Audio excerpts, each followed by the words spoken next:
If you eat enough drugs, maybe eating fried chicken while you're showering sounds like a good idea. Nah. Who says that? Injecting transsexualism? It's not even, I'm like, that's not even, baby. Baby, just say that you're a chaser and you're DL and you love the Goyles. You know what I mean? Because that's what it's giving me. I also love that DeSantis makes it a point to say that Walt Disney would not approve of this, even though they were never alive at the same time. Well, of course. So maybe not the news. Yeah, I'm not sure they own the news. It's like kissing cousins. They're all still related. Should we start off with a little tagline, a little theme song, and then dig into it, or do we wanna give a little like taster of what we're gonna talk about tonight? We can throw a tagline out there. Yes. I'm going to do it from memory because I'm a big boy now. I don't think I have it. I'm going to try via it. memory yet. Yeah, it'll be fun for me. Mm-hmm. Hello, viewers in viewer world. Okay. I got it pulled up. All right. Okay. I'll wait for you. Now come along and join us for a ripping good time as we dive deep into the strange, deranged, and sometimes mundane world that is the high Epoch times. Uh-oh. I'm just waiting. I'm waiting. There we go. For whatever reason, I turned the volume down with the song.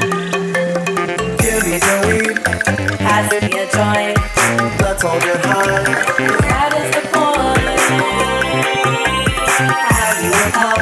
I'll take me a toke. It's the high Epoch times.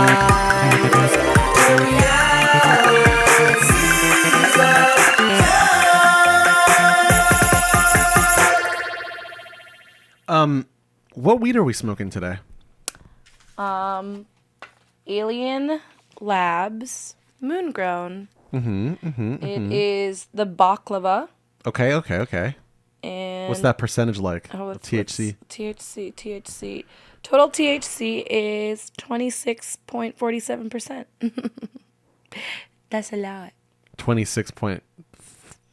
What'd you say? 47. Okay. I like that they get into it. They could have just said 26.5. Just round up. Just like I don't... Oh, you want a round middle. You want Yeah. the 4.7 to be a 5. Yeah. I'm okay if they just round to 27%. Oh, yeah. I am. Well- what difference does it make to me? It's not like I'm going to think twice about it. They'd have to round down 26, wouldn't they? Because it has to be over 5 to round up. Yeah, but it's the weed world. You can break a couple Rules. couple eggs to make an omelet. You gotta crack a few eggs to make an omelet. What's that a reference to? It's a Moldy Peaches song. Oh, yeah, I don't like that band. Yeah, I could imagine that. That's not for me. I don't think anything about the Moldy Peaches is for you. No, it's not. Although I do think that Adam Green is a tribesman. Just saying. He is. I personally, I like. I'm not persuaded one iota by his tribes-worthy. Yeah, he's got a schnoz, man. I know. He's one of your people. I know. I think that personally, I like Adam Green solo stuff. It's like a little bit wackier. I think lyrically, it's just like very goofy and funny, which I really appreciate. I don't know. I don't really care about goofiness in my music. It's like to me, it's like eating fried chicken while showering. It's like I like them separately. I don't need them together. Hey man, if you eat enough drugs, maybe eating fried chicken while you're showering sounds like a good idea. Nah, it's never gonna happen for me. Yeah, I don't think so either. I'm trying to think if there's ever been a time where I've been so high on multiple drugs where I was like, I should eat this whatever I'm eating in the shower. I know that I've drank in the shower. You've definitely not eaten like cooked food in the shower though. Have you? I don't know. You would remember. No, I won't, and that's the whole point. Is that I was on enough. If I was on enough drugs, I wouldn't remember that I ate something in the shower. I'm pretty sure that I've been drunk and ate a slice of pizza in the shower. That's pretty funny. I used to work at a pizza place. I used to bartend at a pizza place, so I just had pizza around all the time, and you know.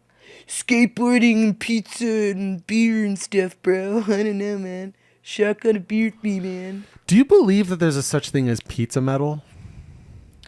If there is, it originated at my old work, Sizzle Pie, for sure. Because that place is fucking rock and roll Chuck E. Cheese. It's like if Hot Topic and pizza fucked each other and had a baby, and only hot alternative people could work there. Mm-hmm. And so metal pizza is definitely Sizzle Pie all over. 1, 2, 3, 4. You know what you are. A pizza poster. Fuck you. This is a metal song about pizza. Yeah, I gleaned that. You gleaned? I gleaned that. You had enough time to glean? I had enough time to glean. I be gleaning sometimes. DeSantis versus Disney. Yeah. It's a small world after all. It's a small... Have you ever been to Disneyland? I have been to the one in Florida, which is Land. Is it Land? I thought that one was World. I don't fucking know. I thought that was Disney World, and then the Parisian one is also Disneyland. Jesus Christ. It's too much to It's keep too track much. of. All right. Disneyland is in Anaheim. Okay, so Disney World. I've been to Disney World in Florida. See, I grew up in Southern California. So you've been to the Land? I've been to the Land. My mom also used to, date a drug dealer. So we just went to Disneyland like every weekend for a while. What is very your baller. What is your Oh, okay. I was going to ask you what the connection was, but now I get it. Oh, Okay. yeah, cuz it's just like, Disneyland gets pricey, So to go every weekend and treat it like the park is How many times did you go? I've been to Disneyland over 50 times in my life. Wow. I'm sure. That's insane. Yeah. What was your favorite ride? I didn't have a favorite ride, but I'm obsessed with Toontown. So in Toontown, they do like Toon style versions of like characters' houses. So all the architecture just looks like really crazy and cartoony, and you can like climb on bits of it. And I don't know why, but as a kid, that was the coolest thing in the world to me. I ate it up. Minnie's house, all right? Minnie Mouse's house, that shit was my jam. I was like, look at me, bitches. I am Minnie Mouse. I live here now. I'm just taking up all the space as a 4-year-old. Well, why don't you give us the background on this Disney versus DeSantis story? On this Ronald DeSantis. I mean, well, you have the article pulled up on that. So yeah, I have this Vanity Fair article. Vanity Fair are so biased. The article opens with, last week, like the petty tyrant he is, Florida Governor Ron DeSantis signed a bill dissolving Walt Disney World's special district status. So they're taking away their tax exemption status. They're taking away their tax exemption status because he was he the one that passed the "Don't Say Gay" bill, or was that Yeah. Yeah. And Disney in turn was like, you can't make us not do that. We're gonna keep being queer inclusive. Yeah, because he's claiming that Disney are injecting transsexualism. Oh yeah. Can we actually, if you go into this Vanity Fair clip, I think there's a really great into the little clip. programming, right? Yeah. Transsexualism. You're taking transsexualism, and then you're injecting it into the program. Yeah. Like as if it's a That's needle. the agenda. Yeah. That's the agenda. Yeah, if you scroll down in the Vanity Fair article, there is the tweet of him addressing this on Fox News. Is this? I think that's a different Vanity Fair article. I think they've been all over this story. Oh wow. See this one? This is the original Vanity Fair one that we saw. Oh, this is the one I'm talking about. Yeah. There we go. Yeah. Let me just get rid of this the fucking Clippies in that one. Oh. See our subscription options. We've been clicking on too much Vanity Fair. Oh God. They're coming for us now, baby. Having one company with their own government and special privileges when that company has pledged itself to attacking the parents in my state. When that company... God, this guy is so unlikable. He's so unlikable. Injecting transsexual. When that company... Yeah, that who says that? Injecting transsexualism? It's not even. I'm like, that's not even, baby. Baby, just say that you're a chaser and you're DL and you love the Goyles. You know what I mean? Because that's what it's giving me. It's giving me, I'm a DL chaser and I love the Goyles. Company has very high up people talking about injecting transsexualism into programming. Injecting transsexualism into the program. I want the remix. Every time I hear this clip, it sounds like he's saying pansexualism, even though I know he's saying transsexual. I just really want somebody to sample it and then turn it into a club remix. Right. Yeah, that's what I'm. Oh, here this for. is he's getting interviewed on the Laura Ingraham show, the Ingraham angle, or Ingraham, depending on how you want to pronounce it. He would not want Ingram that. angle. And so get back to the mission. Do what you did great. That's why people love the company, and you've lost your way. Maybe this will be the wake-up call that they need to get back on track. I also love that DeSantis makes it a point to say that Walt Disney would not approve of this, even though they were never alive at the same time. Well, of course. So, but he personally knows that Walt Disney. Well, maybe would they be were. like, Maybe there was some crossover. no, there wasn't. No crossover. No, they address it. Oh, okay. Walt Disney died 10 years before DeSantis DeSantis. was even born. Okay. That's funny. But I think that what he's really saying is that, like, and here's the part where I think it gets funny, right? Is that you have DeSantis on Fox, right? Talking about Disney and Disney's being woke, right? Like faux woke. But at the end of the day, like, Walt Disney was wildly anti-Semitic. And I think that's what Ron DeSantis is trying to tap into. Like, I mean, Walt Disney was a Nazi. There's no way he'd be okay with injecting transsexualism into the program. He makes it sound so diabolical and like, Yeah, that's what I'm saying. sexy and hot. Honestly, when you say it like that, I'm like, oh God, yeah, please inject me with the transsexualism. That sounds It sounds like slutty. eugenics, right? almost. To me, it sounds kinky, but It's like a mixture of kinky and eugenics. yeah, it's kinky. Kinky- Kinkenics. Oh, that's not gonna work. No, out. it's not. I really tried. You have to jump though. Sometimes you got to take that little leap, and sometimes you fall, baby. Yeah. Yeah, but it's pretty wild. That DeSantis is it's all a farce because Disney owns Fox. Is that right? It's yeah, there's a little diagram here I have of every company that Disney owns. Now, are we sure that they own Fox News? Well, they own Fox Entertainment Group. Okay. So let's actually tap into it. So this is the whole mappy poo. We have satellites here. We have little key up here, which one's film, television, gaming, music, radio, property, and parks. They got it, they have quite the conglomerate here. Yeah, so here's the 21st Century Fox. And we have Fox Sports, Okay. Fox Life, Fox Digital Media, Fox FX. So maybe not the news. Yeah, I'm not sure they own the news. But there's still, I mean, they're it's like kissing cousins. They're all still related. I find it. I mean, vertical integration is the heartstone of American capitalism. Yeah. Right. I think that it's just very funny though, because it's the choice. It's the illusion of choice, right? You think Yeah, that exactly. You think that, for instance, they do own Fox Sports, right? They own Fox Sports. Guess what they also own? What up?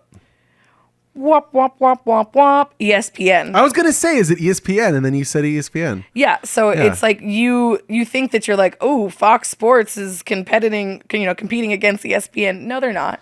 It's very much like NSYNC versus Backstreet Boys. They were both Lou Pearlman boy bands. Yeah, they're both Lou Pearlmans. They're both Lou Pearlmans. Like, it's all in there. I feel bad for Aaron Carter. Yeah. Because I honestly think that he was getting his butthole diddled by Lou Pearlman. and he's like pretending that like that's not the case. Oh man, that's sad. Yeah. Like he's one of the few people that's like, I love Lou Pearlman. That guy's awesome. Lou Pearlman slaps. Lou Pearlman looked out for me. And it's like, are you sure? Lou Pearlman gives me Jabba the Hutt vibes. And not just like his physical appearance, right? Like it's his personality. Yeah. That gives me Jabba vibes. He's pretty evil. Also, speaking of Jabba the Hutt, Walt Disney also owns Star Wars. That whole franchise. Lucasfilms. It's all together. Right.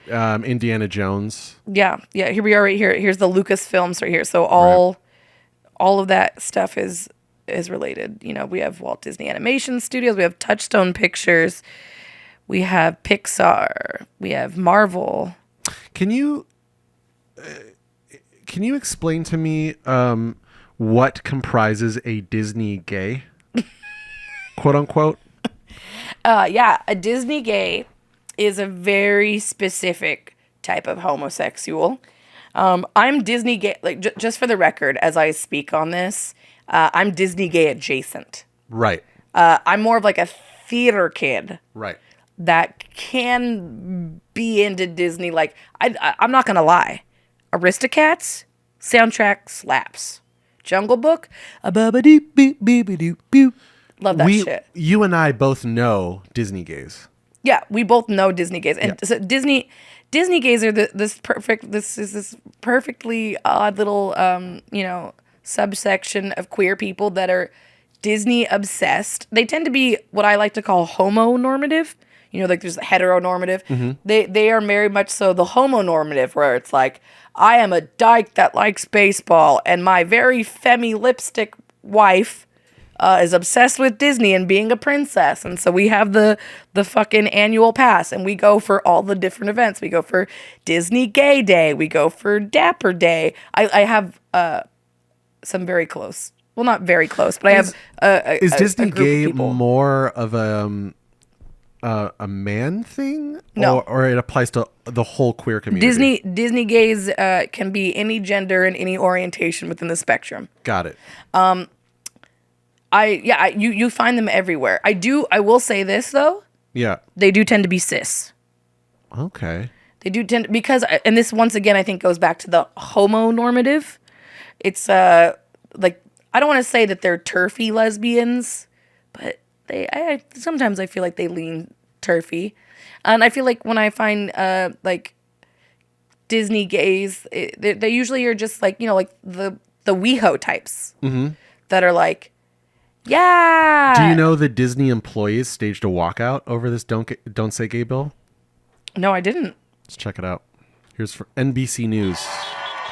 Outside the iconic Walt Disney Studios in Burbank, California. Say gay! Say gay! Today, dozens of Disney employees walked off the job. Out here just in support of all of our queer employees and their families. An act of protest over Florida's so-called Don't Say Gay bill.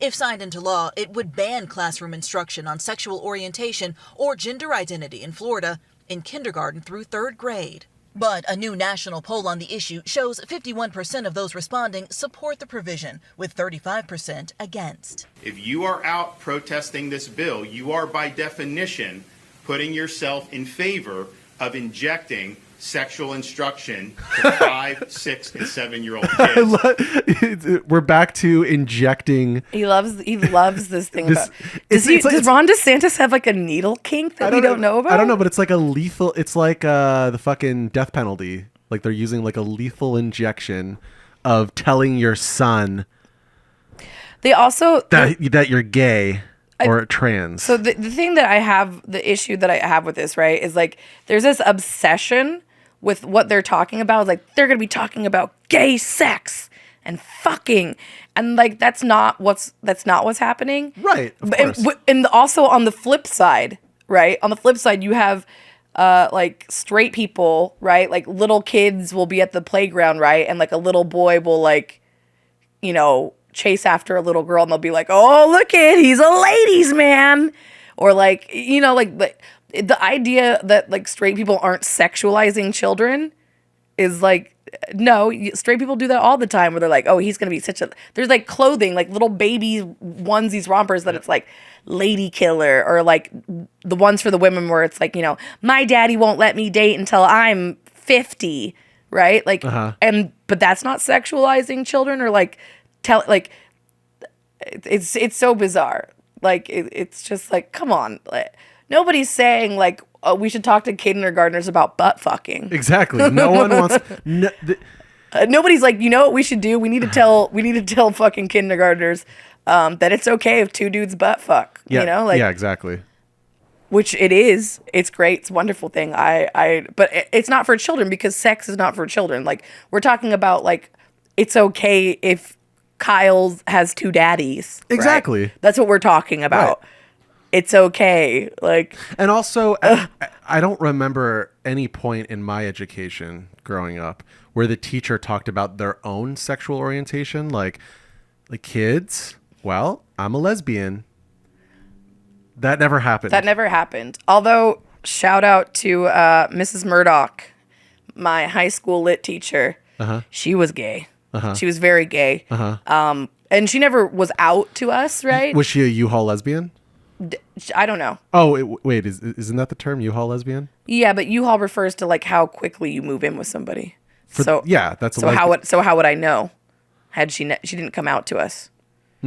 She came out to me like after we had graduated, because me and a couple of other friends like went out to lunch with her, and she brought her girlfriend. And I fucking knew this shit. Like, in my heart, I always knew she was gay, and I think that she knew I was gay, and she'd always like let me eat. Like, me and my friends were like, you know, stoner kids, so we'd go smoke weed out behind the fucking bleachers or whatever. And then like, so we didn't get bothered by like the football jocks or the hicks or whatever. We'd all go back to fucking Mrs. Murdoch's room, or Miss Murdoch's room, and hide out there and like read comics and stuff like that. That's cool. So she was definitely the teacher that like provided that like queer safe space, never said it out loud. And this was also in my tiny ass hick town. So like, big deal. Shout out Miss Murdoch ever sees this. Thanks. Well, you're going to be a star in your hometown of Vernonia. Yeah, I'm going to put Vernonia, Oregon on the fucking map, man. Hey, how's our audio doing? Want to do a little checkup? And we'll go back to listening to insufferable Ronald DeSantis, a.k.a. Ronaldo McDonaldo. I heard that. Yeah, I can hear it. We're good. Yeah? I didn't hear it come out of the little speaker. I can hear both of us talking in my headphones. I don't know. I can hear it, but I can't hear the. It's going through the headphones. There's nothing coming out of my. Yeah, why is that? I don't know. Well, why don't you just turn it off so we can stop listening to it? Yeah, that would be wonderful. Okay, back to Ronaldo McDonaldo. I'm like, I hope it's working. I think most people think that's wrong. I think parents especially think that's wrong. Once this bill's signed, it's basically forcing people that are LGBT back into. This guy's name is Nicholas Maldonado, and I was calling Ronald McDonaldo. A little bit of a synchronicity there, don't you think? I do. Now, inside the happiest place on earth, growing frustration over Disney CEO Bob Chapek's handling of the legislation, with critics saying he did not do enough to speak out against it. At the time, he explained. Now, we were opposed to the bill from the outset, but we chose not to take a public position on it because we thought we could be more effective working behind the scenes. That set off a firestorm, with some launching a website and Twitter page calling for a company-wide walkout. It's launched the House of Mouse into damage control. Today, a slew of statements from Disney properties, ESPN, Hulu, Disney Plus, all reaffirming their commitment to LGBTQ+ rights.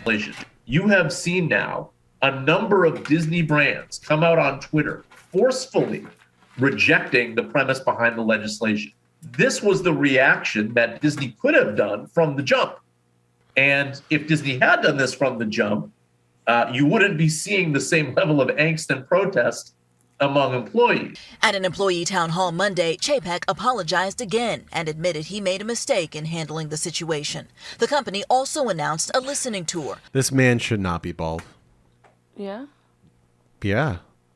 Don't you think? All right, I can't see him. I'm rolling a joint. Oh. Well, that's too bad. Yeah. I guess you'll never know. I'll never know that A man should or company-wide shouldn't be task force bald. and Like, if he can't help it, of course, that's fine. But we know he's a multimillionaire. He doesn't have to be bald. Maybe he's proud. He's proud of his baldness and he's wealthy. So, like, why does he care? It makes him look like a cop. Yeah, but he probably likes that. All right. efforts to oppose similar legislation in other states. Is the CEO facing pressure right now? Yeah, He's absolutely facing pressure. The board is watching his relationship externally and internally, of course, with employees. Roger that. Would you call their relationship a relationship? Yeah, it's a relationship. Adding to the fuel, a new Variety report about the new Pixar film Lightyear. After scrapping a planned kiss between a same-sex couple, Disney is now adding it back to the movie, the magazine reports. Whoa. All right. That's interesting. The first same-sex kiss in a Disney movie. That's never happened before. Yeah. Up till now. Yeah, apparently. Huh. People are like, it makes me sick. I mean, obviously, we should normalize two dudes kissing because it happens. How do we know it's two dudes kissing? Because the movie's about Buzz Lightyear, and I think Buzz Lightyear has a boyfriend. Maybe Okay. I don't know. What do I fucking know? I'm just watching. I thought there was a Disney movie where there was lesbians in it. I don't think wouldn't they know. kiss though.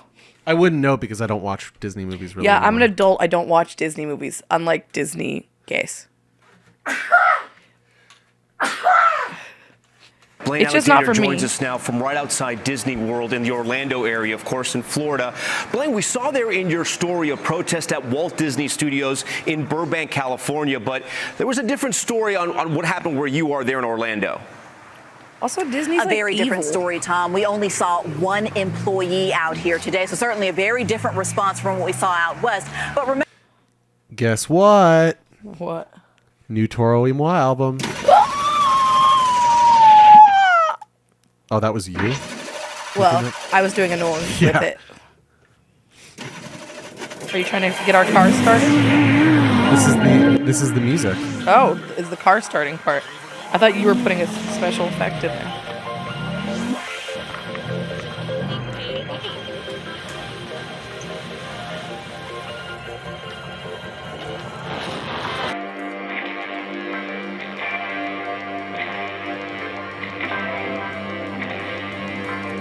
Okay. Interesting. I don't have any feelings about it all yet. Neither good nor bad. This is an epic build-up, man. It's kind of a very Pink Floyd build-up, I feel like. Feels very Pink Floyd to me.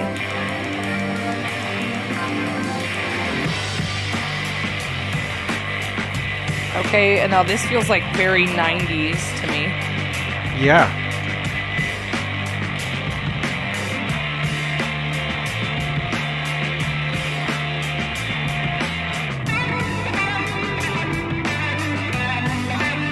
She's going for a psych vibe on this album. Yeah, it's very psych vibe. That's why I'm getting Pink Floyd vibes, where I'm getting this 90s. Because 90s kind of have like a psych little revival.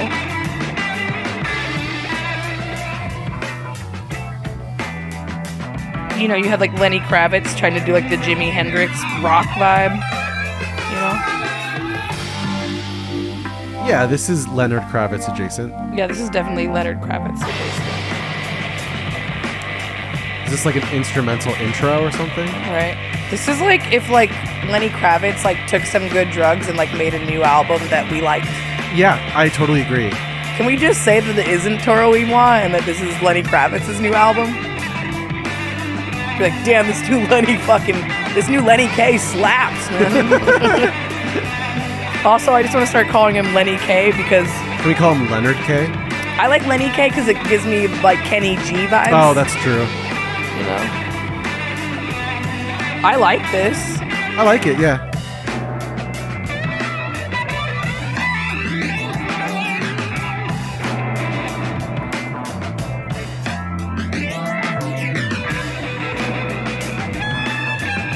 I can tell that's him drumming. Cass. Yeah.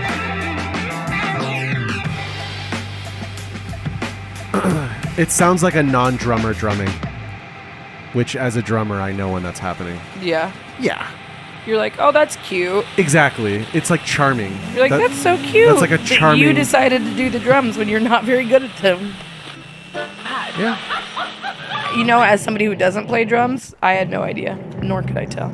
Yeah. And you don't need to. Yeah, it didn't is matter information to me. you don't need. Yeah, I didn't care. Didn't affect my feelings.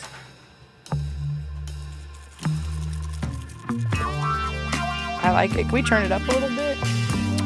Just like this smidge. Yeah. You know it's me. Why don't I turn up our headphones because I feel like our balance is good. Yeah, yeah. Or you can even just turn up my headphones. Fun fact. Me and Sam like to listen to music at different volumes. Why? Because I'm white? He's part of the reason, yes, it is.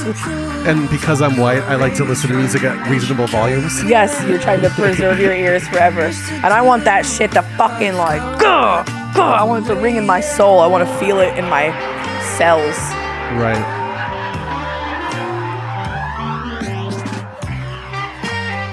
This is cool. Jinx, you owe me a sody pop. Do I? Yeah, but I don't drink sody, so you'll just owe me another Topo Chico from the case inside. Speaking of Topo Chico, it's our favorite beverage, and if Topo Chico ever wanted to sponsor us, we would love that. Topo Chico, top tier water. The best water.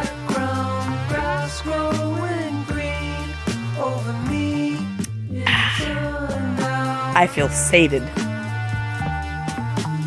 This album is it's lo-fi, right? It's got a lo-fi vibe to it. It's got a lo-fi. It has like a sloppy, slapped together vibe to it. Like, hey, we're just like doing nasty. It's organic. Yeah, organic, there you go. It has an organic vibe. Yeah. Just like chilling, man. They just like casually put it out, you know. Do you have a lighter by you? An encendedor? No. Un encendedor? No. I like this flute solo. Yeah, it's very Jethro, and I like it. I have a joint. I got a jointy poo, but no lighter. I feel like it's still him drumming. No lighter to smoke it with shmoo. Yeah, it's him drumming still. I could tell. We need a lighter. We need a lighter, baby. We need a lighter. We need a lighter. All right. I'll get it. What did I miss? Good track. It's a good track. Good track. This is cool. Yeah, it's a good track.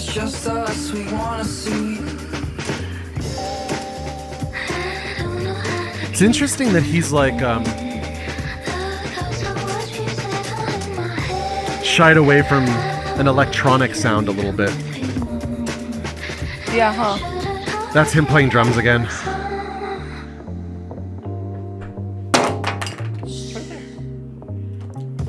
I like how it's right there. Oh, it's casual. I didn't just fling it out the window and scare you. I don't like his fills. I'm gonna say it. He's doing very non-drummery fills, which can be good. But he's doing this thing where he's going ta-ta-ta-ta on the hi-hat, which I don't like.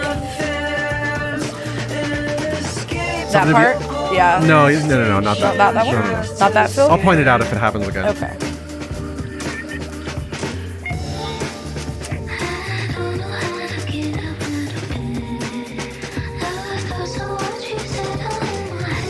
Love some breathy femme lyrics.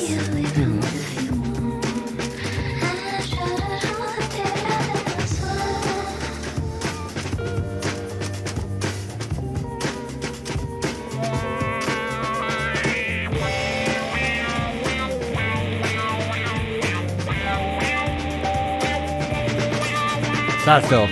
Don't like that. Personally. as a drummer. Yeah. I just don't like it when a hi-hat is part of the fill like that. You think it's sloppy? Why do you not like it? I didn't like that fill either. Yeah, it's just, I could just tell this is a non-drummer drumming. I could feel it. And I get that it's supposed to be lo-fi and a little sloppy, but I don't know. Yeah.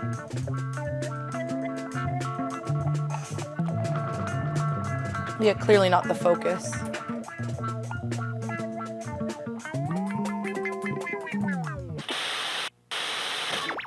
Okay, cool. That's a cool transition. Interesting. Hello, Mr. Postman. Did I get any mail today? No? Okay, thank you. I'll see you tomorrow then. Mr. Postman. Possible single? Did I get mail? Did I get a letter? Did I get a postcard? Ooh, Mr. Postman.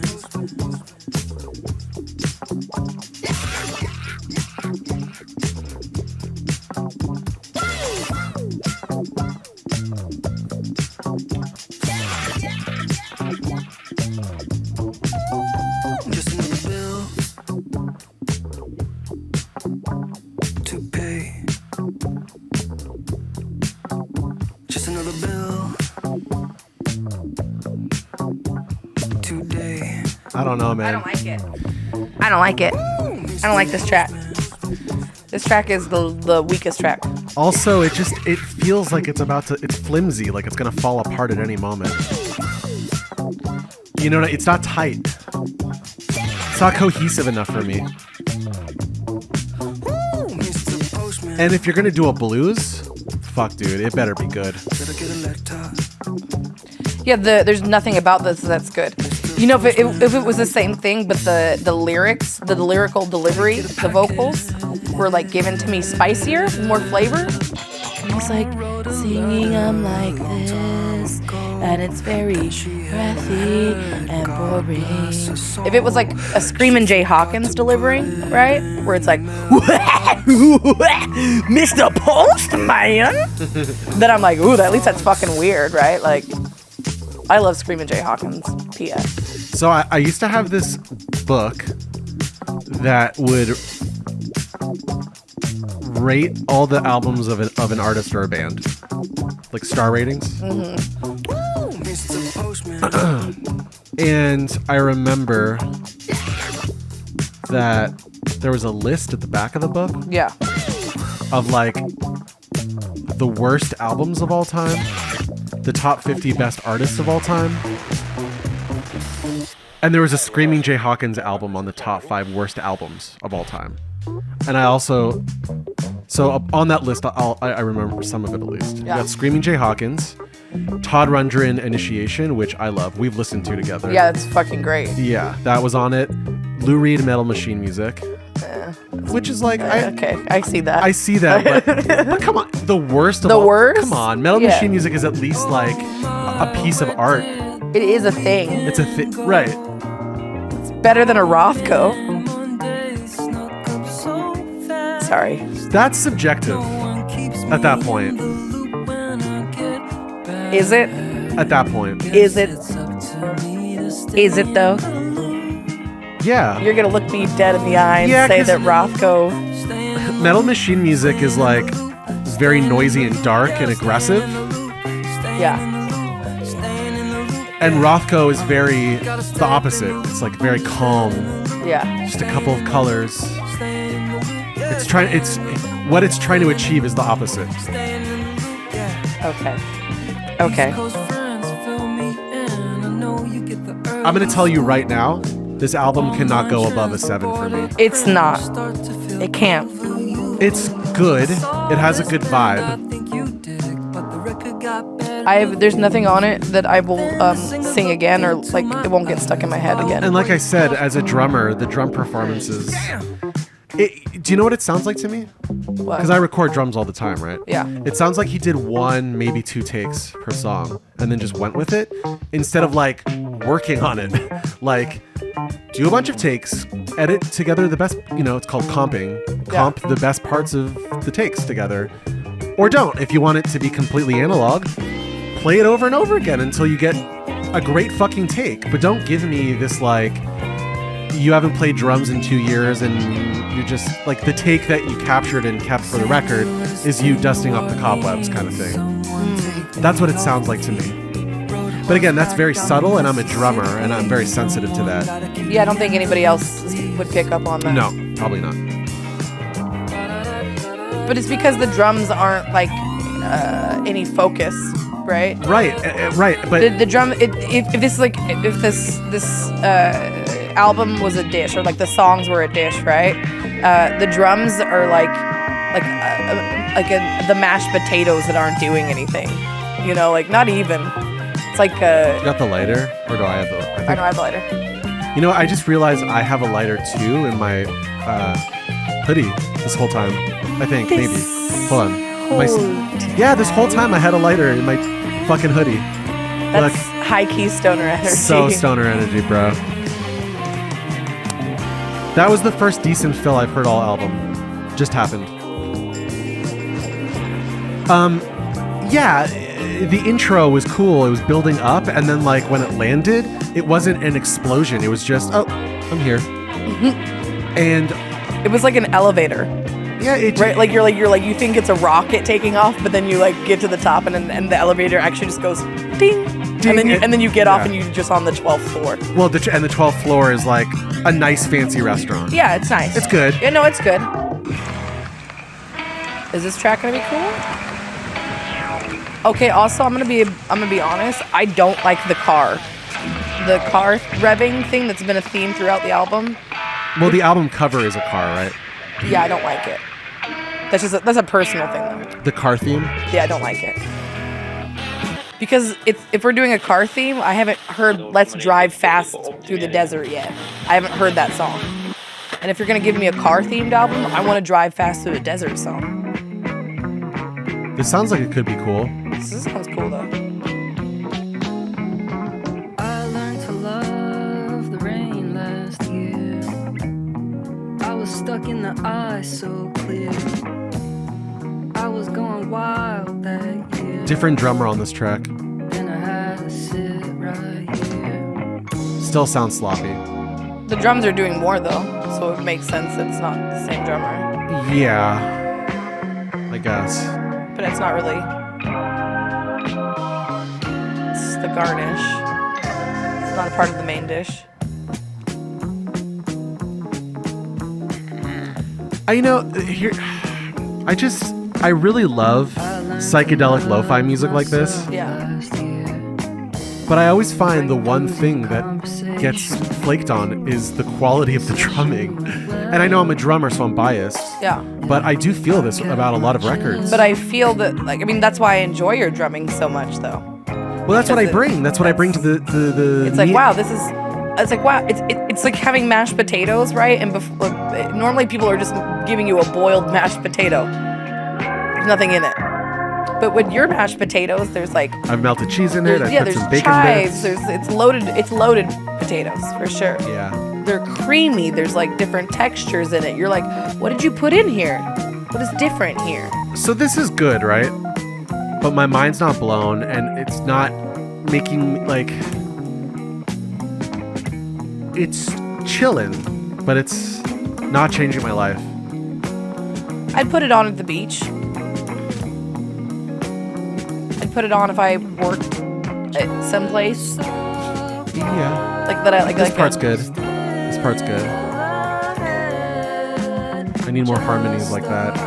Yeah. It needed more like feeling, and this is what this is delivering for me. This is pretty. Yeah. It makes it more exciting. Honestly, I think this track is one of the better tracks. It is, and yet there hasn't been a song that I've been blown away by.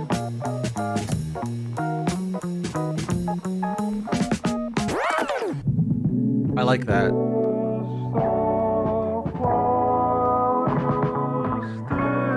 This is cool.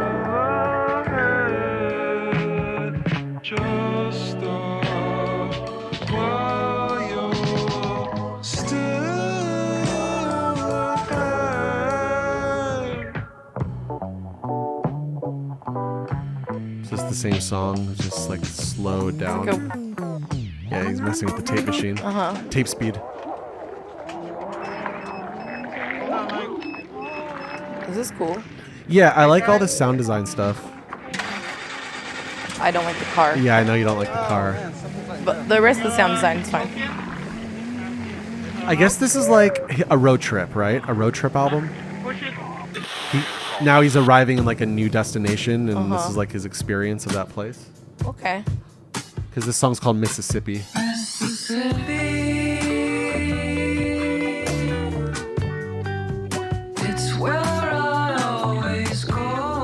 Again, I like this a lot.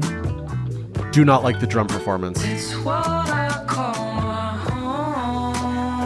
It's just very chill. It's all good. I think that the album maybe could get a 7.5, but I don't. Not for me. I don't know. I think it's just solid 7. I'm at a 7. It's good. It's good. This is kind of how I felt about his last few records, honestly. Where it's just like, oh, it's okay. It's good. Where it's like it's got some good stuff on it, but I like this is very pretty. Very pretty. I like what he's doing with the filtering. Yeah. It's like so close to something that would be great. Do you know what I mean? It's shy of being great. Watch the water. It's just sloppy and all over the place. It needs to be fine-tuned. In my opinion. You? I don't know what it's missing to me, but it just is missing something.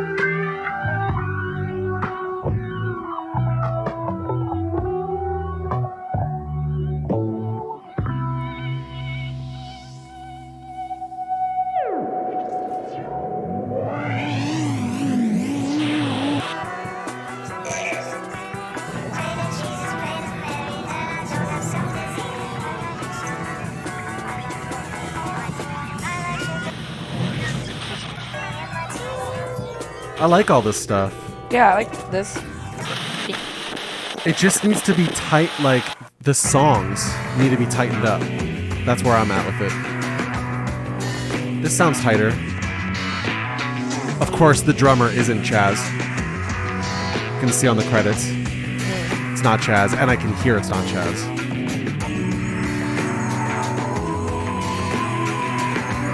This is the fucking first song where I'm like, oh, yeah, this is tight. This is a real drummer playing to a click track. Doing the basic thing that's required. I like it when you get. I love when you get spicy about drummer stuff. It sounds like there's 2 drum track overdub, like 2 same guy, 2 different takes, both being played at once. That's what it sounds like to me. This is so much. The drumming is so much better. This is what the record should sound like in terms of like the consistency. You know what I'm saying?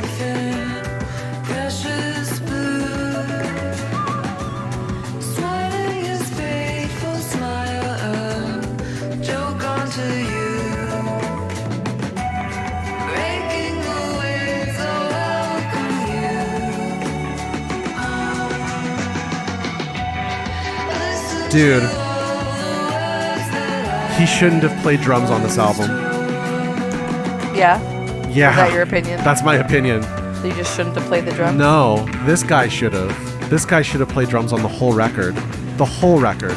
Same drummer, same like tightness level, and then Chaz can do all this fucking sloppy noodle shit on top.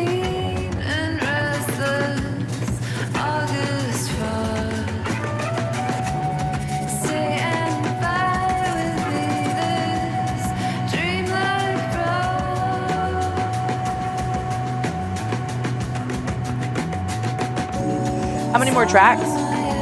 We just started side B. 1, 2, 3, 4. 5 after this. Damn. What it's looking like to me is that side A is like the Chaz side, and side B is going to be more of a collaboration side. That's my guess. I could be wrong about that, but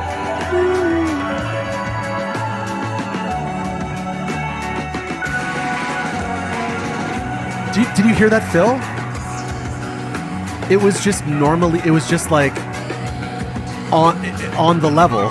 It was good. It's what it's supposed to be. Even that fill was simple, rustic, but well executed.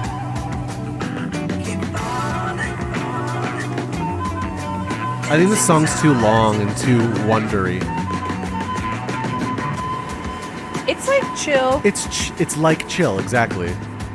In general, like this whole album, like it's been like chill, but I'm like it feels unfocused. Do you agree? This album feels unfocused. I don't know, but it's just kind of boring. You're okay.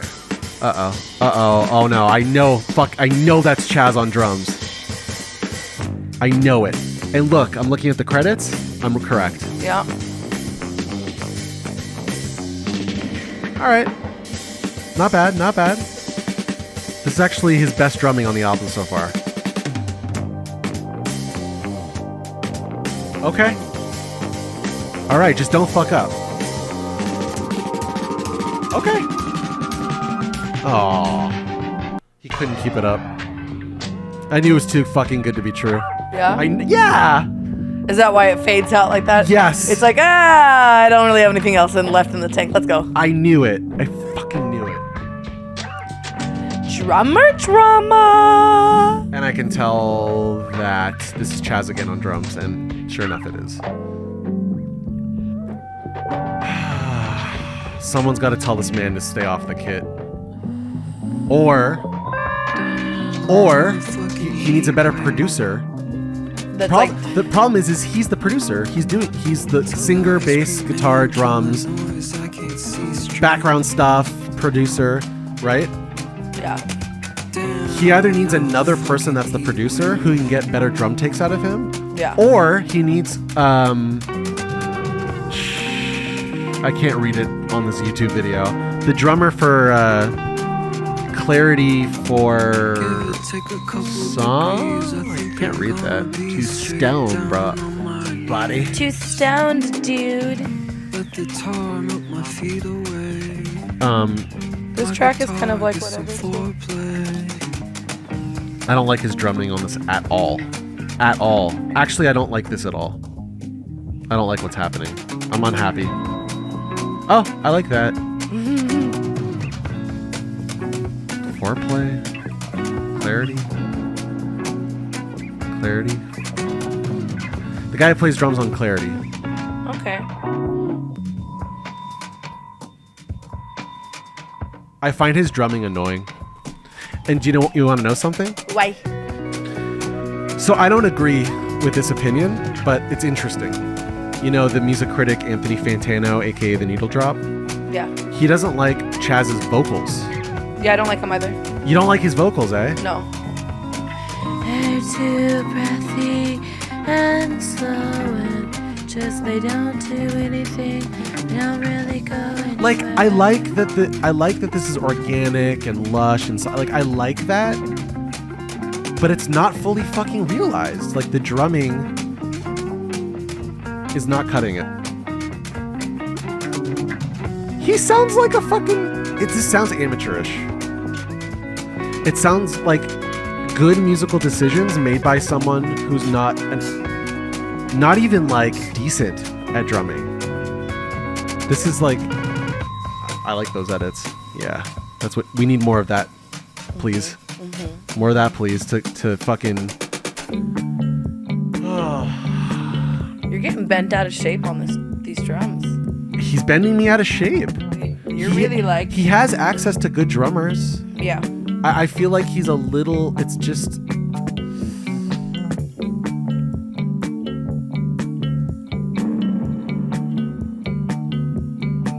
Like I said from the onset of this album, it's a non-drummer drumming. I like that. That's cool.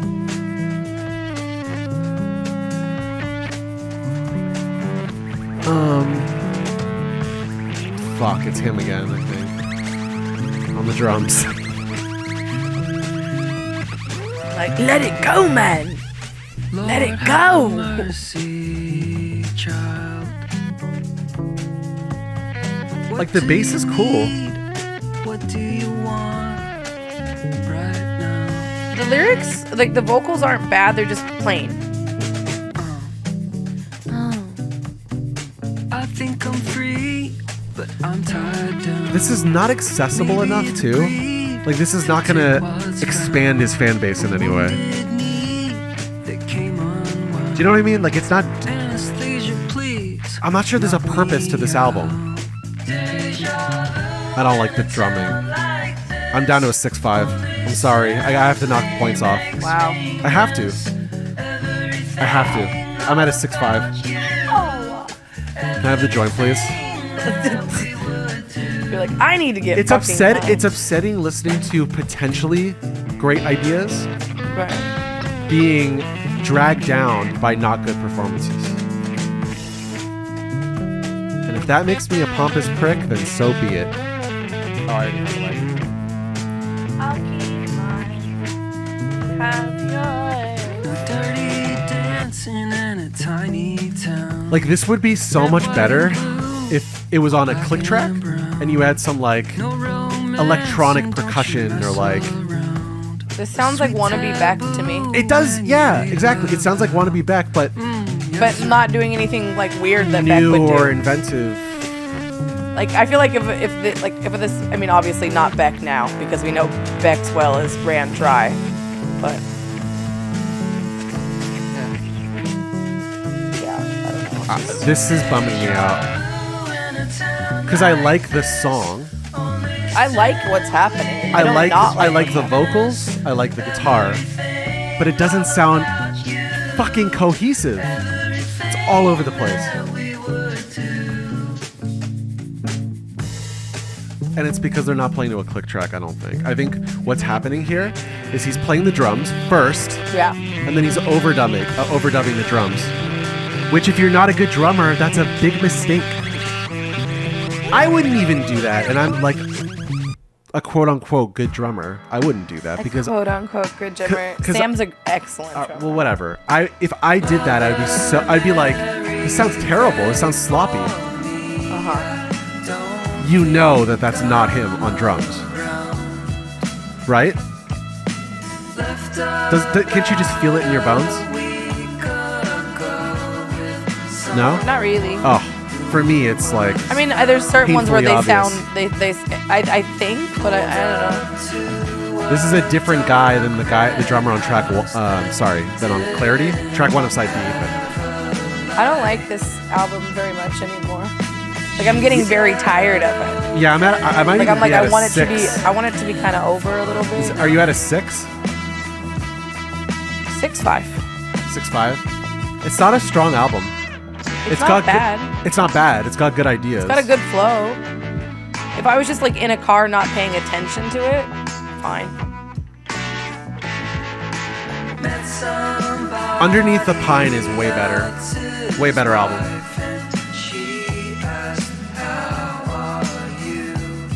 Here's the rub, okay? Here's the rub, kid. Even if he was the drummer on Underneath the Pine, at least he was drumming to a click track. Now, if you are a non-drummer and you're not drumming to a click track and you're the only musician, it's not a band effort, it's just you overdubbing yourself. Yeah. It will be sloppy. It will be sloppy. That's a big problem for me. And the reason why it's a problem is because it's a cohesion problem. You're going to have a cohesion problem. That's why there's a click track, because it makes things cohesive if you're the only musician doing most of the parts. Or like one of a few musicians, or what, you know what I mean? Yeah. Where you're doing most of the effort. I know that this is a guy playing to a click track. I know that. The last 2 songs, that was not the case. Now, how in the weeds is this for like for you, someone who doesn't think about drumming or like click tracks and shit like that? Yeah, it doesn't really affect me, you know. But do you like feel what I'm saying from like the cohesion aspect? Yeah, like do you feel it There's certain songs where like physically, like the weight the way things feel based on how it's structured. It's almost like, okay, can I give you an analogy? This might help connect some shit. When he's playing drums and there's no click track, it sounds like you're in Eeyore's tent. Okay?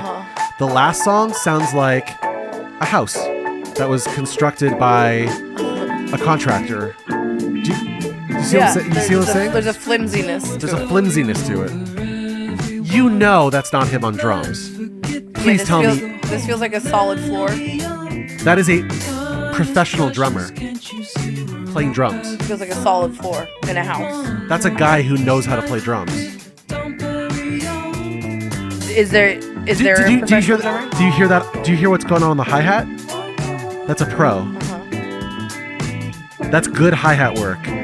What was happening earlier?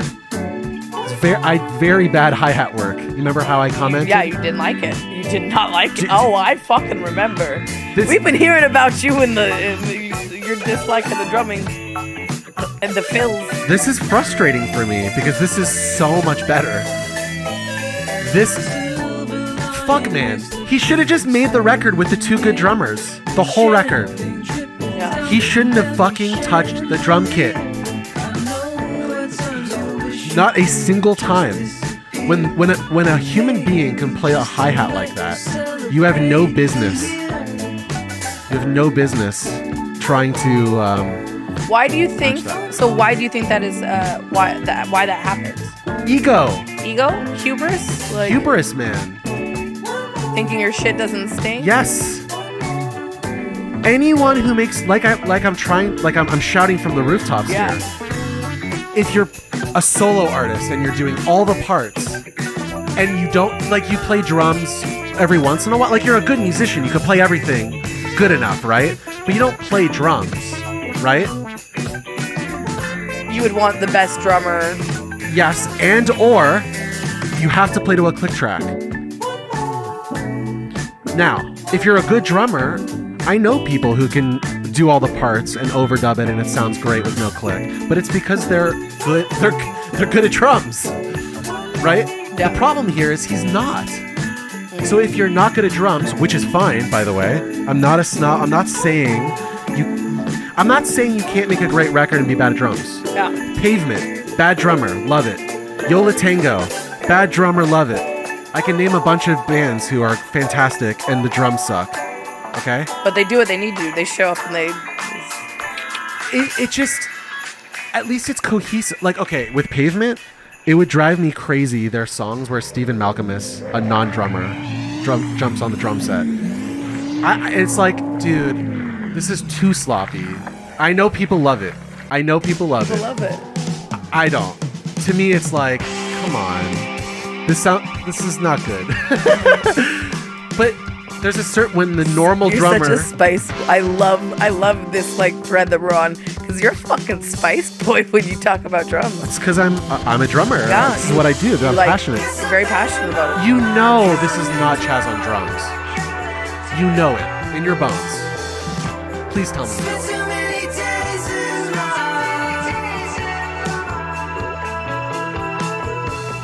There is a 0% chance that hit him on drums. 0. Because this sounds like a drummer playing his instrument to a click track. Yeah, the hubris, man. I'll give this album a 6.5. I think we're near the end here. 6.5 because the last couple songs had a good drummer. Good drummers. I don't know. I'm upset. I'm not. I don't have an ear. I can tell that certain songs feel flimsy, but it doesn't affect it enough for me. I think that the album still gets a 7 because I'm not a drummer.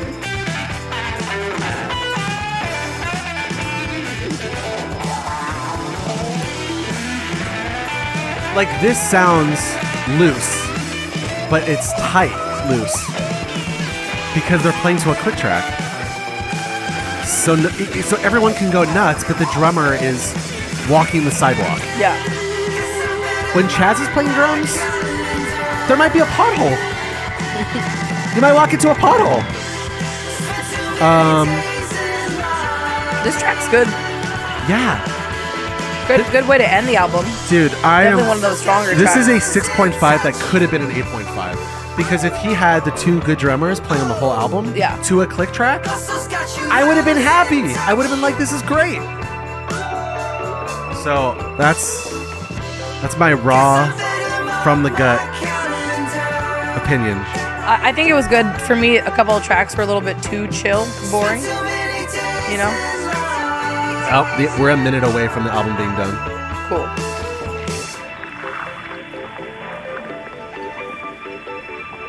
I just don't think that I can give any album that I'm like, oh, is the album almost over? Cool. Like anything in the higher, you know? He's a great artist. He frustrates me because I know he's a great artist, but time and time again, he comes shy. Every album since Underneath the Pine has been like this for me and for most of his listeners. He knows this too. I know he knows this. If you're paying attention, anyone who's paying attention knows that like the last 6 Toro Emo albums have been mid. We all know this. Spice a take. But it's true. I'm telling the truth. I am a prong for the collective. I'm dipping my hand in the pink ocean of love. And I'm saying it like it is, man. He's so talented. I wouldn't be passionate if I didn't know he was so talented, right? Yeah. If it was like some Bon Jovi bullshit, some disposable garbage, I'd be like, oh, whatever, I don't care, I'm not invested. Yeah. No, he's an artist. He's a really good artist. But he needs there might be an ego problem. There might be too many yes men around him. There might be. And he is incredibly talented, so he's just like, of course, my shit doesn't stink. It's beautiful. Yeah, and I find this to be a big problem. Now, there are some people who are brilliant artists, and they're cocky and they're assholes, and like every album's great. Yeah. You know. That exists too. Yeah. Or like their politics suck. I'm kind of thinking of one man at this point. Do you know who that man is? Who's this man you speak The of? man who has quote unquote shitty politics and is an asshole and is abusive, but he's great. His music's great. I mean, this is a lot of dudes. I was gonna say, well, you really gotta fucking narrow it down. You're like, he's a man, and I'm like, I don't want to say too much. You don't want to say too much. Nah, because if you know about like the Los Angeles neo psych scene, you know about like in terms of like the bigger artists, you know who's not the most kosher. Mm-hmm. If you know what I mean. Yeah. The salami's not actually, in this case, his salami is kosher. The salami would be kosher. Yeah. There's a little hint for you. A little kosher salami, man. as am myself. I'm a kosher man. Yeah. So is it true that kosher restaurants in LA historically provide bad service and bad food because they know they can get away with it? And we were victims of this unknowingly? I don't know if we should bring up the taco Karen moment. Fair enough. But we could talk about kosher. We could. I don't know because I think that's one of the only ones I've been to. Yeah. But would that be a great should we experiment? Should we just see, should we go to a couple of other kosher restaurants and see if we No, I don't want my anger to be re-triggered. Yeah. I've been doing really well. Okay, well maybe I'll check it out by myself and see if I have a horrible time. Yeah, you're gonna go solo to the kosher restaurant? Yeah, just good fucking luck with that. Try a couple out just to see. Yeah. Because the thing is, I've worked service industry, right? So you could do pretty much anything to me shy of spitting in my food, right? And like calling me a cunt to my face. And I'll be like, people are having a bad day. I'm like way too forgiving. So, I would love to see what would happen, me solo. Here's what I would love to see. What's going on in the Epoch Times? Yeah, what's happening over there? Since this is a show about how fucked up the world is through the lens of the epochual times. The time of times. Most of these articles are just like Trump endorses a boring white guy for governor. That's half of these articles. Yeah, they surprisingly give you a very like mild. It's there's this Very thing, mild. It's very mild, but there's this undertone. Yeah, there's there's an undertone. in the comments section. Yeah. In the comments section is where you get the like. What's the meat? Yeah, that's where they All right, feel free. Let's click on one of these fucking boring. I am for free. What do you mean? I subscribe to this bullshit for our show. We're dedicated. Yeah. Do you know how many emails they send us a day? So many emails. It's overwhelming. All right. Fuck off, man. What is this bullshit? All right. Barney Wadley. We're going to look at the comments. Barney Wadley. Lombardo is a true dyed-in-the-wool rhino. What's that mean? Republican in... Huh? N-O. In rhino definition. I don't know what that is. Republican in name only. So they're like a fake. Oh, they're a phony. Phony. And will follow in Steve Salakis' footsteps. Sisolak, sorry. Sisolak. Salakis. Salakis. Steve Salakis. Steve Sisolak's footsteps. Uh-huh. I believe that Trump was swayed into giving his endorsement by Michael McDonald. Michael McDonald. The GOP. I love that. Thank you. The GOP chairman for Nevada. Can this guy sing like Michael McDonald? Michael's no prize either and has been rubbing elbows with Lombardo for years. Blah blah What a blah. slut. What a slut. So basically, the point is that Joe Lombardo is a phony and a fake. He's a phony and a fake. Lombardo never mentioned on his website that he has any position against vaccine mandates, but he forced the vaccine on his officers. Trump should have endorsed Gilbert.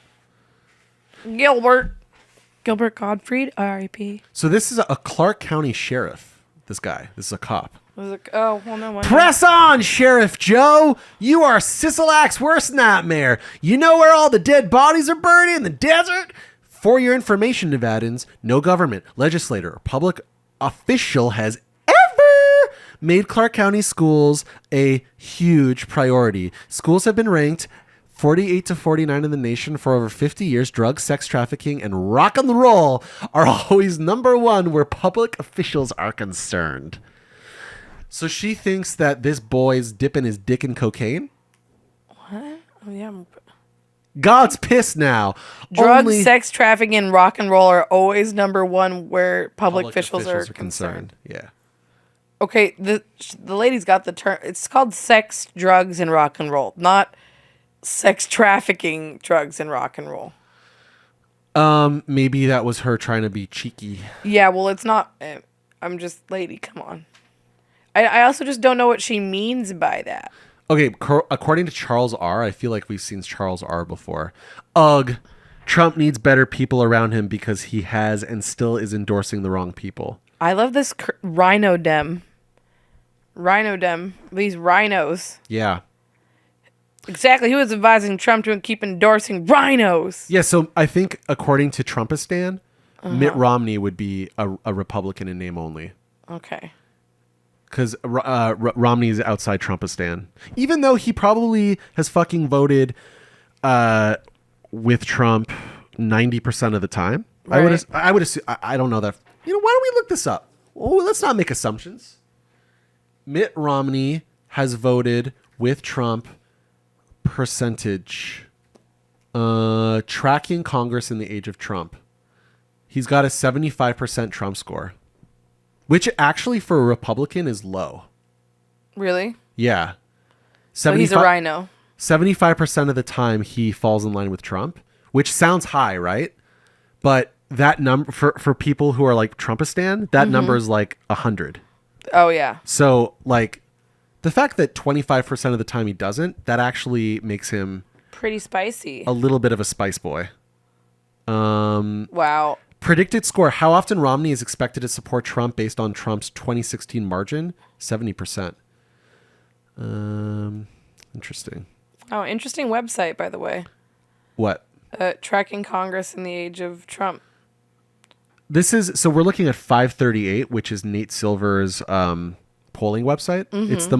It's like one of the go-to websites you go to when you follow the any election, but especially the presidential election. This is like the website for this stuff. Oh. It's kind of considered the holy grail of I am no expert on polling, right? But from my cursory layman knowledge, my, street man, beak man. Your beak man knowledge? Yeah, that this is considered top shrimp. Wow. Now that I know. So how the shrimpies are fried. Yeah, now you know how the shrimpies are fried. Should we hear from Vietnam Trooper?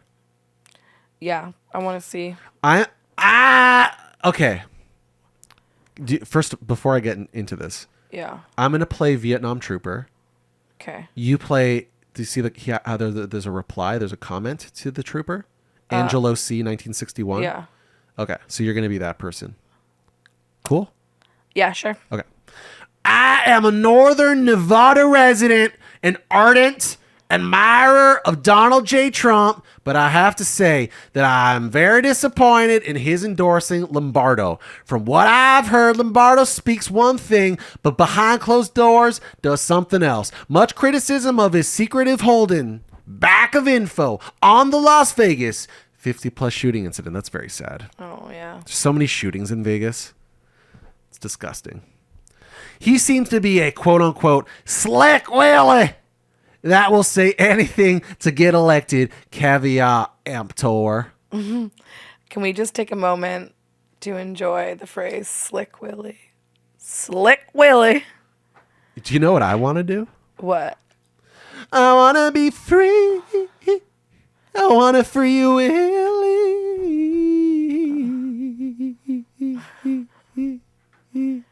I thought you wanted to sing Cotton Eye Joe because of Slick Willie.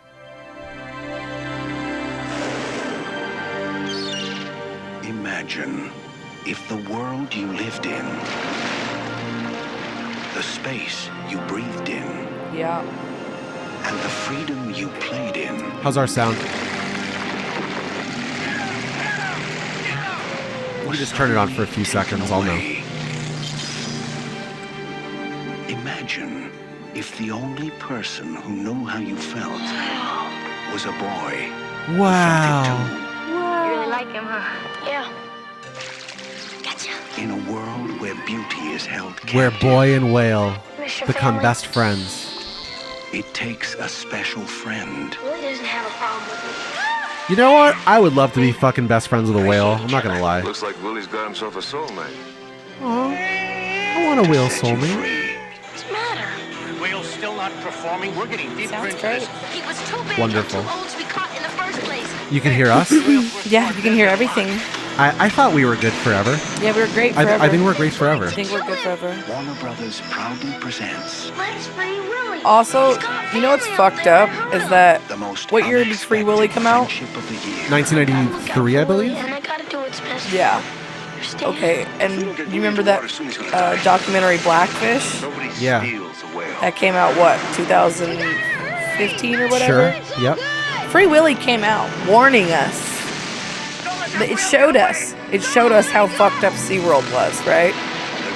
We all watched that as a kid, and then everybody was like, yeah, let's still go to SeaWorld. Free Willy. What the fuck is wrong? What's wrong with the fuck is wrong with us? That movie's very vaporwave. Yeah. I'm just saying though. Heck of vapor. Free Willy came out. It said, hey man, doing this shit to these big old fucking whales kind of fucked up. May I and then we let fucking SeaWorld rock for another 20 years? The fuck? May I do another impression? Yeah. KG Brennan. Who's KG Brennan? I don't know who that is. Lombardo is a rhino. Ignore this endorsement. I love Trump, but he's wrong in this case. He should be endorsing Joey Gilbert. Compare Gilbert's stand versus Lombardo, and you'll see who cares more about Nevadans, especially our kids, as well as everything else that should matter to conservatives. Oh, sweet. Cat Mom, you don't want this guy to win. Should we look at Cat Mom? That's all. She had a little. She just thrown her little 2 cents in there. So every person, Yeah. dare I say, 99 out of 100 people that read the Epoch Times, Yeah. love Trump. Yeah, they all love Trump, right? Is there anybody in the comment section who doesn't love Trump? I've yet to see I have it. not seen one comment that's anti-Trump.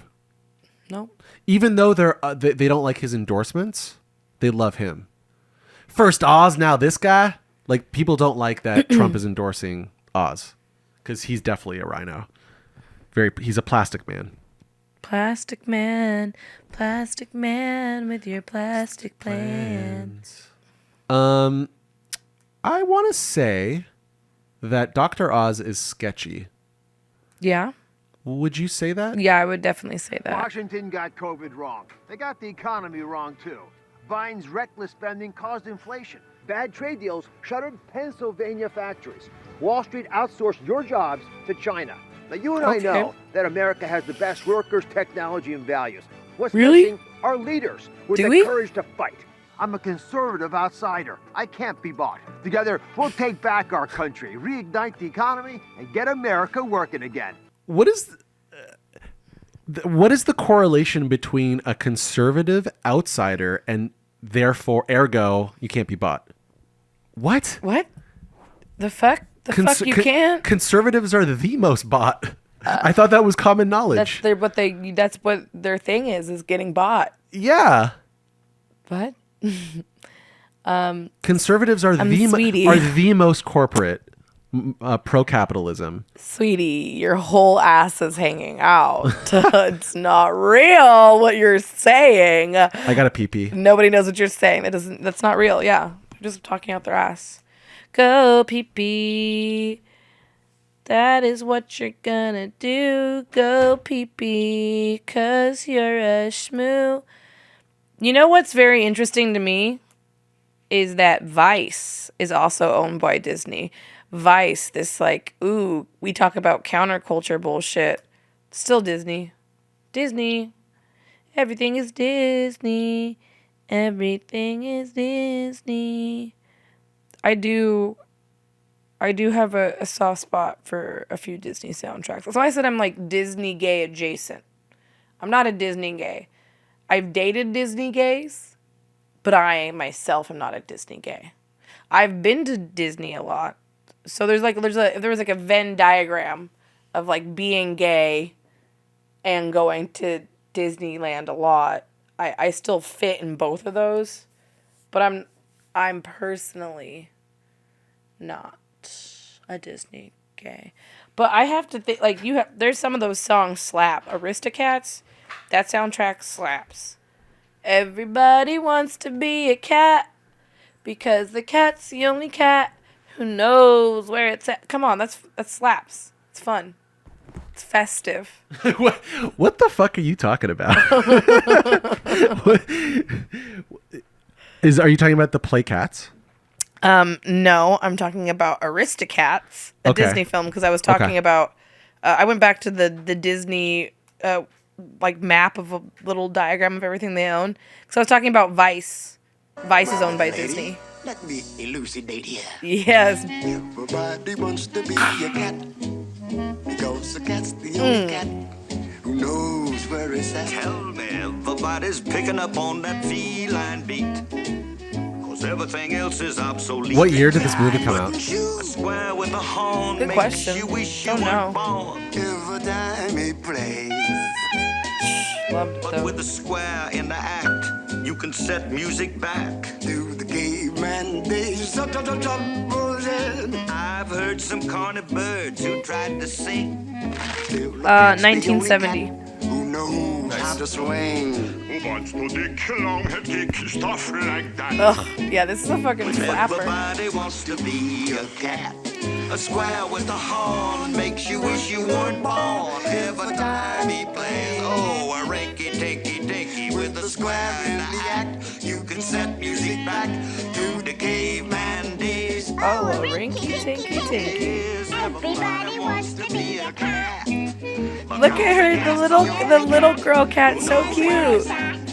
Playing jazz, you always have they're upscale cats that get kidnapped, and then they try to make it back to their richy rich house, and Thomas O'Malley, the alley cat, helps them. So they're like that's why they're Aristocats. So they've never seen this wild stray cat life before. These stray cats are jazz cats, baby. It's got everything a button loves. Cats, jazz numbers, like, That's why I said I'm like Disney gay adjacent. Ooh, this part doesn't age well. Wow. Yeah. That was. I mean, it makes sense. What is this from the 50s? It came out in 1970. This is the 70s. Oh, okay. Oh, it smells right. Blow it. Boy, he blew it. Oh my god. That is fucking. That's fucked up. I'm like, man. See, shit does not age well. All the Disney gays know that this is still in here, right? Like, you know. That's how it goes with art. That's what, you know. It's true. Yeah. Ooh, I love this part right here with the harp and the sexy mom cat. And blow a little soul into the tune. Ooh, she's so pretty. Let's take it to another key.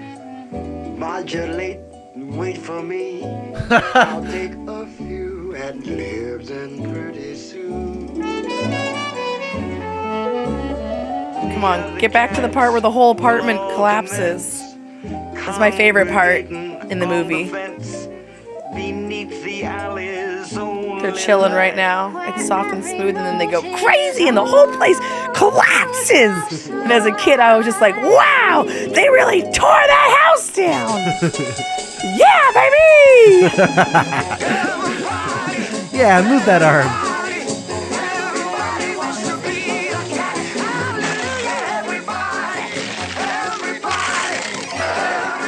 Yeah!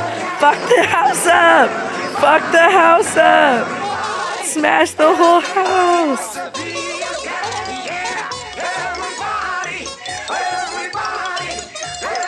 The instruments are all smashed up. I'm like, damn, that is punk rock as fuck.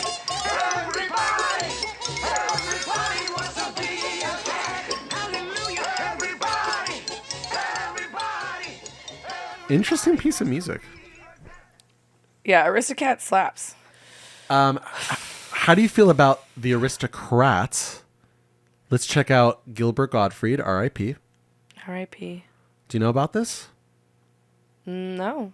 Okay, here we go. Okay, it's a classic. I've been covering the Friars roast, and this. He's sitting in his office. He's sitting in his office. I love Gilbert Gottfried's voice so much. That's a good imitation. He was nervous because his plane had a sitting in collision on his the way home at office. the Empire State Building. Like That was when the crowd turned. They started booing him. There was a guy in the audience shouting, "Too soon, too soon." The crowd was. Doesn't he play the parrot in Aladdin? Yeah, Iago. A man, a talent agent is sitting in his office. A family walks in, man, woman, their 2 kids, and their little dog. That talent agent goes, "What kind of an act do you do?" It was like he had made this conscious decision. Okay, I can't push the envelope of taste in terms of what happened in September, so I'm going to push it in a completely different direction. It was arguably the dirtiest roast the Friars had ever done. The father starts fucking his wife. The wife starts jerking off the son. The son starts going down on the sister. The sister starts fingering the dog's asshole. Just grabbed it by the throat. He just attacked. Then the son starts blowing his father. You want me to start at the beginning? If you missed any portion, I'll repeat it. So good. I love this weird buzz that came. Rob Schneider's losing guys it. up on the dais were looking at each other. And Rob Schneider's losing it. He lost his shit. They were all sort of saying, "Where is he going to take this thing?" Then the daughter starts licking out the father's asshole. Then the father shits on the floor. The mother shits on the floor. The dog pisses and shits on the floor. They all jump down into the shit and piss and cum. And they start fucking and sucking each other. And then they take a bow. And the talent agent says, I'll wait till you're ready. Rob Schneider. I am sitting at a table of all comics. We're on the floor. They might have. Notice how every single comedian so far is Jewish? Even the ones that are interviewed. Oh, yeah. Every single person so far has been Jewish, including Rob Schneider. Every single one. Jeff Ross. Have to clean this up for TV.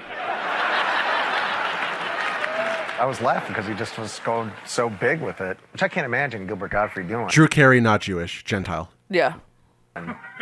It was probably one of the best. Yeah, nothing single about Drew Carey tellings says of a joke tribesman. No, not I've ever tribesman. heard. Now, where was I? Oh, yes.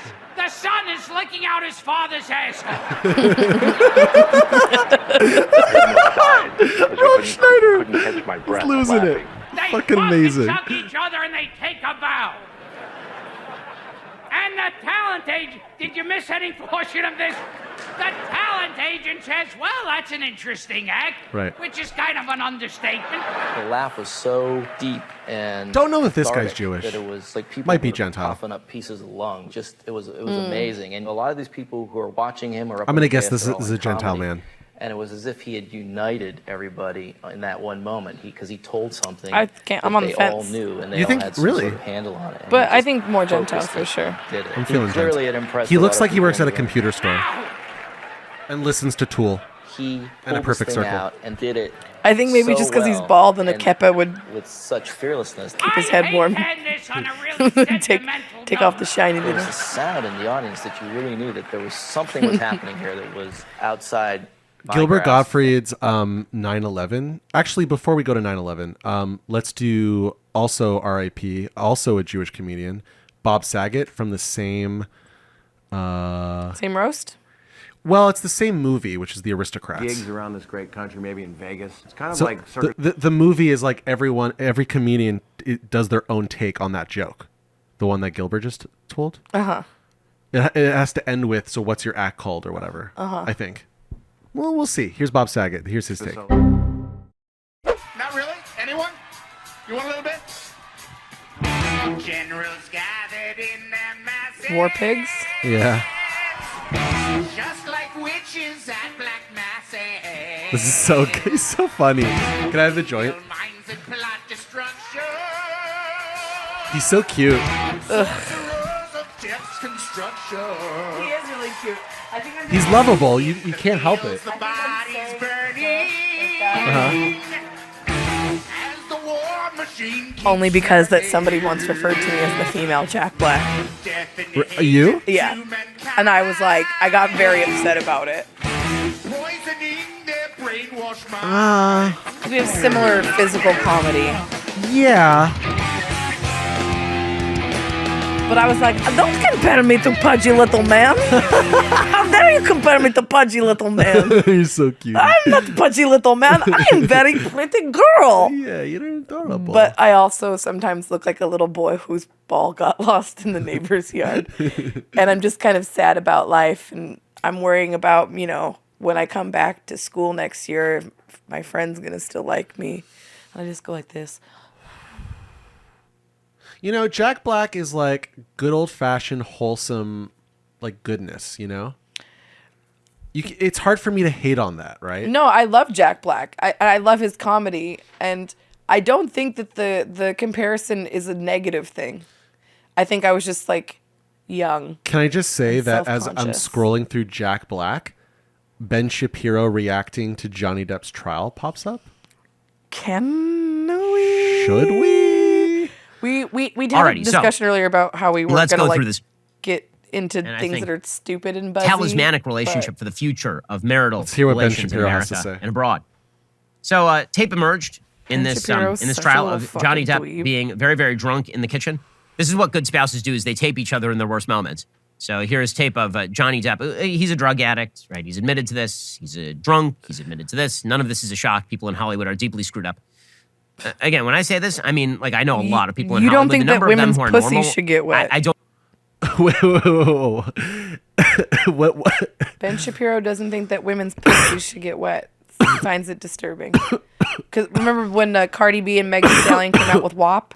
Yeah. Yeah. Yeah, I know what you're referencing. Yeah. Okay. I just wasn't sure if you forgot, you know. I did forget. Would you mind reminding us of what Ben Shapiro said about pussies? In reference to the lyrics about wet ass pussy, that it was like, that's not normal, or something about going to a doctor to get checked out. And the internet loved to roast Ben Shapiro for not knowing that pussy's supposed to be wet. Yeah, I remember this. Everybody was like, oh, we feel bad for Ben Shapiro's wife. I think she's hot, actually. Yeah, probably. Let's look it up. Show me Ben Shapiro's wife, his poor sexually unsatisfied wife. I will go eat her pussy right now. Just saying. Sight unseen. Just because she needs help. I'm not vibing. Okay, let me show her to me. Damn, I did say sight unseen, huh? She's cute. Not for me personally. You know, the thing is like, I would eat her pussy, but she married Ben Shapiro, so she chose that life, right? So probably, you know, I think she probably deserves not that, you know what I mean? Don't even think Not you that can I count wanna- it on one hand. I don't want to wish It's really no difficult to name orgasms 5 on people in somebody, Hollywood but- who are normal. Here is Johnny Depp, tape of Johnny Depp. Nothing happened this morning, you know that? Oh, we've seen this footage, right? Where he's smashing Yeah. the wine Nothing and stuff. happened to you this morning. Yeah, you're right. I just woke up and you were so sweet and nice. We were not even fighting this morning. All I did was say sorry. Did something happen to you this morning? I don't think so. It's just a sloppy junkie. Yeah, you got No, drunk that morning. See crazy, I'll give you. You want to see crazy? I'll give you crazy. Drinking wine at 9 in the morning. Yeah, things are going well. You're crazy. You're crazy. Have you drunk this whole thing this morning? Oh, you got this going? You got this going? I just started it. Oh, really? Really? And he takes the phone and then throws it because she's taping him, which is what good spouses do with one another in their worst moments. It is amazing how Johnny Depp apparently he never stopped playing Jack Sparrow. He's just Jack Sparrow in real life. He's right about that. That's very true. He's correct. That is. So this is all going. I think well. that's the only correct. Like, that's the only thing that Ben Shapiro's ever said that, like, I would be like, yes, I agree with Ben Shapiro. Well, let's see where he's going. Okay. But you know, for all Johnny Depp seems like kind of a normal Hollywood level of screwed up, meaning drug addicted, booze addicted, trouble in his personal life. Amber Heard seems like a sociopath. I mean, Agreed. just from the available tape, she seems like a complete sociopath, and from the testimony of others in her ambit. So, for example, here is Amber's psychologist, forensic psychologist, saying that she actively exaggerated her post-traumatic stress disorder test. Ben Shapiro's As a eyebrows look result like of two cute little caterpillars that just desperately want to kiss. Oh my god. They just, please, we're so close. I've missed you for so long. Applying those protocols, what did you conclude? Ms. Heard. Side note, I have to say it. The forensic psychologist is so hot. Yeah. I think so. Yeah, she's pretty. Like in like I'm smart and sexy kind of way, you know? Yeah. Like I have a lot of knowledge. Yeah, no, she was beautiful. Yeah. Bird did not have PTSD, and there were also pretty significant indications that she was grossly exaggerating symptoms of PTSD when asked about them. How did you make that latter conclusion? So one of the strengths of this test, as I mentioned, the important thing about any test used when you're doing an evaluation in forensics is to make sure that the person is responding accurately. And this test does that by not just asking people whether they have a symptom, but asking follow-up questions that draw out very detailed accounts of every single symptom of PTSD. And when you're really familiar with this disorder, which you need to be to administer this test, there are nuances in the way a person will describe their symptoms that have been shown repeatedly to indicate exaggeration or faking. There are also indications when somebody is clearly giving you a genuine response. Okay, so in other words, she's a bad actress. I mean, if you've seen any of her movies, you also know that this is kind of true. But in any case, that is a forensic psychologist testifying that... What a dork. Her What a exaggerated dweeb. PTSD test. What annoyed. Literally, his voice sounds. But if you've seen any of her movies, you know. She's a bad actress. They're not very good. She's not very good. And I'm like, bitch, you wish that you could fucking sniff Amber Heard's coochie hairs. I don't necessarily agree with that. I don't think he necessarily wants. I think maybe if he does want it, it's so suppressed that he can't even access that reality within himself. Maybe. But now we're starting to analyze Ben Shapiro's inner world, which Yeah, we really don't have any insight into. we don't have. I'm just saying he's a worm. Ben is Shapiro gives me big worm energy. I would agree with that. He's wormy. He's wormy. He's a worm man. He's a fucking worm. Okay. Ben Shapiro's a worm. Well, listen, all of this must be a little bit distasteful for you. It's distasteful for me, but let me tell you about something that is a lot more tasty. And that, of course, is Tessa Mays. What if even my children wouldn't want to Was that a soil commercial? their What is- just beds? casually tossed That's in there? what? Tessa Mays. That was Yes. Let's go back to Jonathan Depp. Yes. Not done a wonderful job. Famously, one of her lawyers actually objected to his own question. You didn't know what could cause damage to Mr. Depp's hand while you were there on March 8th, correct?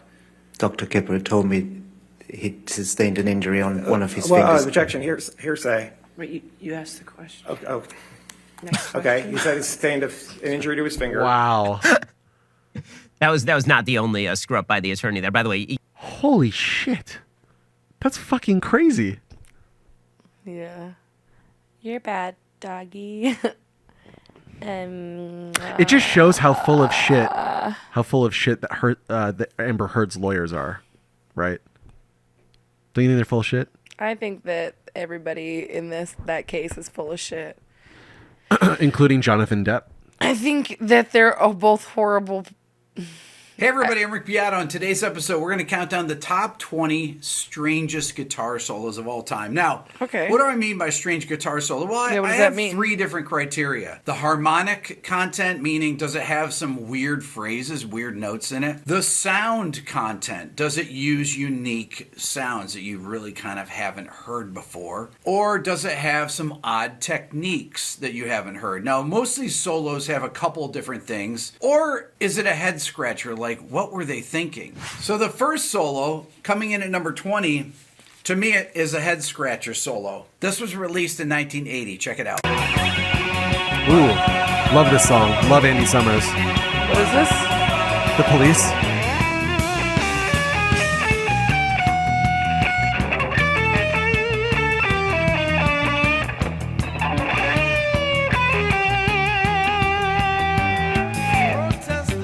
Okay, so that was Andy Summers from Driven to Tears. Now, you got to think that he played that solo one take, and they all looked at each other and thought, yeah, that's good. It's pretty good, yeah. It's so out there. I remember Yeah. the first time I heard it, I was like, all right, nice. Song number I 19 like this so far. is off a record that came out in 1990. A lot of people thought this actually Too much should have talky-talky. been a song featured in another Too much talky. Play the song. You bit of Bothans. top Wattens. 20 countdown. They got a lot of flack. Wattens. But this particular I don't solo like all the talking. I want to hear the song.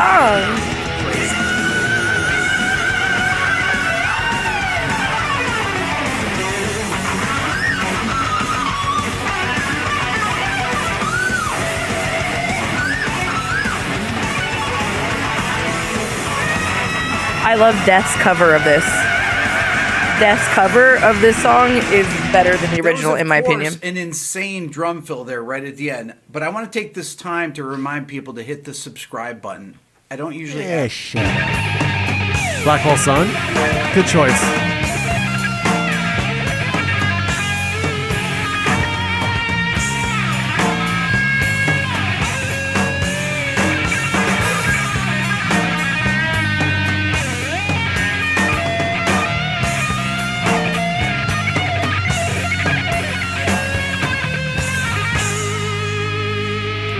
Coming in at number 17 I like is that. a song You? that some of you are going to be mad is Yeah. on the list because of who it is playing it, but this is a weird, weird solo. Check it out. Listen to the slides.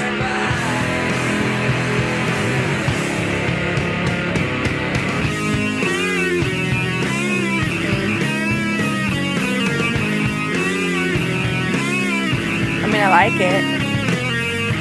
I'm not sure that's a solo. That's Yeah. just like the lead.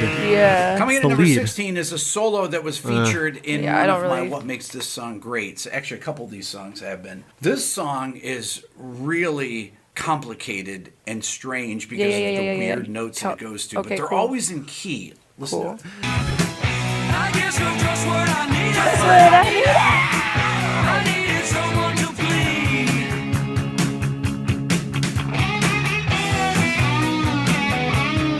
Don't care. It's a great guitar solo. Don't care. Should we go to another topic, Baby Batten? No. Okay. I like the topic. I just don't like that song. Things like that. All right, Marty Friedman, Megadeth. All right. Swaying through the symphony of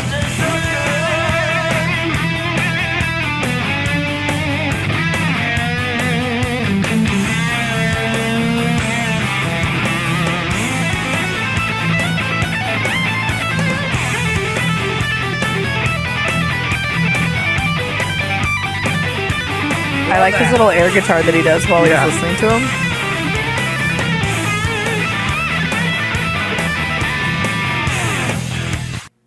Song cool. number 14 is a guitar player that you all recognize, but you may not recognize him. This is what. Oh, okay. Alex Lifeson from Rush. Nice.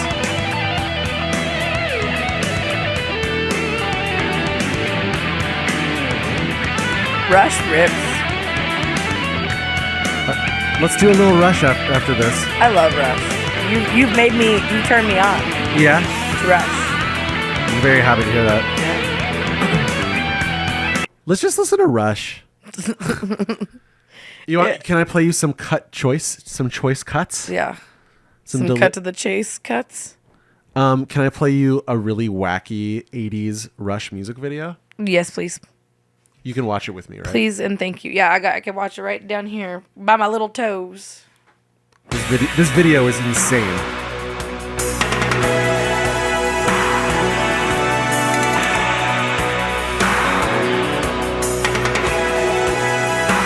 Yes. How much does Love this it. rule? It rips. Doesn't this fucking rip? Yeah, flying car. Big money. Okay, Mr. Big. I love this shit.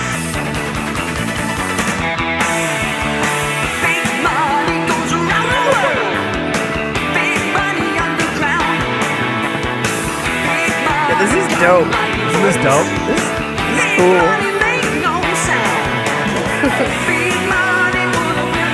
Look at the fucking Monopoly board they're playing on. Yeah. I love everything that's happening. How many pieces are in that fucking drum kit, Sam?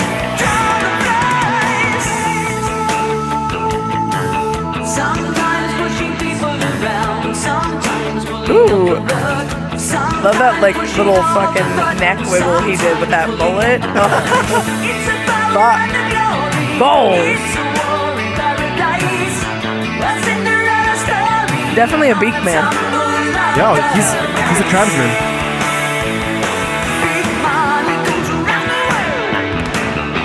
Love that toe tap. Do you see that stick flip he did? Look at that rat tail. Yeah. Neil's rat tail is amazing in this. Wow. This is like peak 80s. Yeah. That rat tail is fucking serious. That drum kit is fucking serious. There's a lot going on there. Yeah. Are there drums behind him?